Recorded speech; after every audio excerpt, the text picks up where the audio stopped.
Atlus recently dropped some new stuff for us to sink our teeth into, and why is every company I like killing my bank account this generation? Anyway, I would have done a video a little bit sooner, but decided to wait until both major announcements were, announced. Also, just as a preface, be forewarned that there is probably some spoilers for the base Persona 5 in this video, so if you intend on playing Persona 5, go do that. You should. It's an awesome game. Don't worry, it won't take long, just like 100 hours or so. Moving on! Let's cover the second announcement first, since it's the shorter one. Persona 5S. Turns out that was short for Persona 5 Scramble, the Phantom Strikers, which is a Muso. For those of you who don't know what a Muso is, think Dynasty Warriors or Samurai Warriors.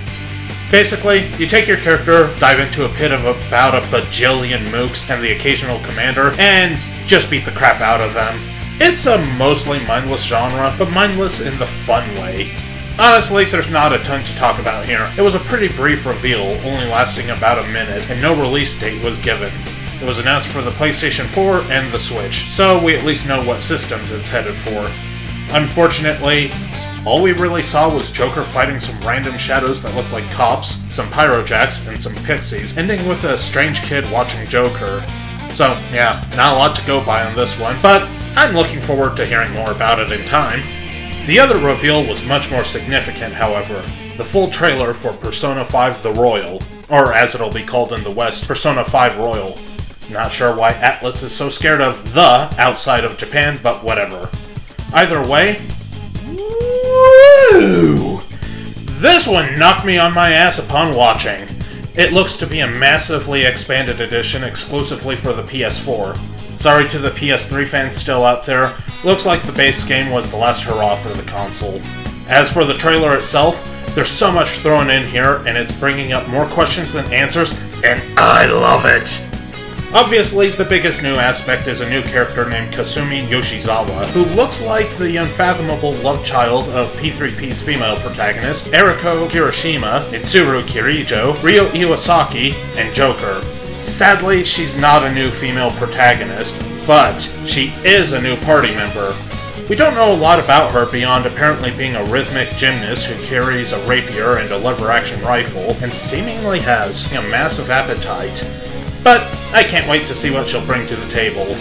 Another new character, a consultant, was revealed and also seems to be a confidant. Along with them are some very noticeable oddities amongst the screenshots and footage. The seemingly human Morgana, and Futaba's mother still alive. Akechi is also seen a few more times in the trailer, and it's suggested that he's screaming at Joker about not needing his pity. Other new features were also shown off, such as Joker being able to use his grappling hook to reach new areas and familiar dungeons, suggesting that this isn't just an expansion on top of what we had, but remixing places we've already been to. On top of that, Futaba seems to have been given a new all-out attack of her own, and we see what are likely the return of the co-op attacks from Persona 4 The Golden. It also looks as though some of the boss fights are getting some new features, as an image of what looked to be Shadow Kamoshida had a cognitive Mishima shown, and some new enemy variations also appear to be on the way. Obviously, there's new events to include these new characters and mechanics, and they've announced the game will have a third semester, which could potentially mean a crap ton of additional hours to what's already a behemoth of a game. We've already seen what seems to be an alteration to the plot of the original game, as Joker is present with his friends, including the newly added Kasumi, on New Year's Day, something that would be very significant to anyone who played the original game. Additional areas within the city are also in, and it looks like you can hang out with your entire crew at different points too. No clue as to what effect these have, but I know I'm excited to find out. But wait! There's still more! They've already announced some PS4 Pro features, suggesting the game is getting a bit of a graphical overhaul, and the trailer was shown at 60 frames per second, making me wonder if that's a feature only on the Pro version, or if those of us with base PS4s are getting any new upgrades to the engine. Unfortunately, from the trailer footage, I couldn't really tell if they redid any major assets, but I'm kind of hoping the models got an upgrade to bring them up to par with the ones used in Persona 5 Dancing in Starlight. But hey, that's just me being greedy, as this was already more than I was anticipating. So yeah, obviously I'm drooling over the new content, and I'm super excited for this game.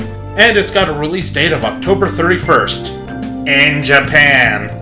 Unfortunately, those of us who don't speak or read Japanese will have to dodge spoilers until sometime next year, but Atlus did do a formal teaser for the worldwide release. Despite knowing I'll have to wait a little longer to get my hands on it, I'm feeling sky high about this.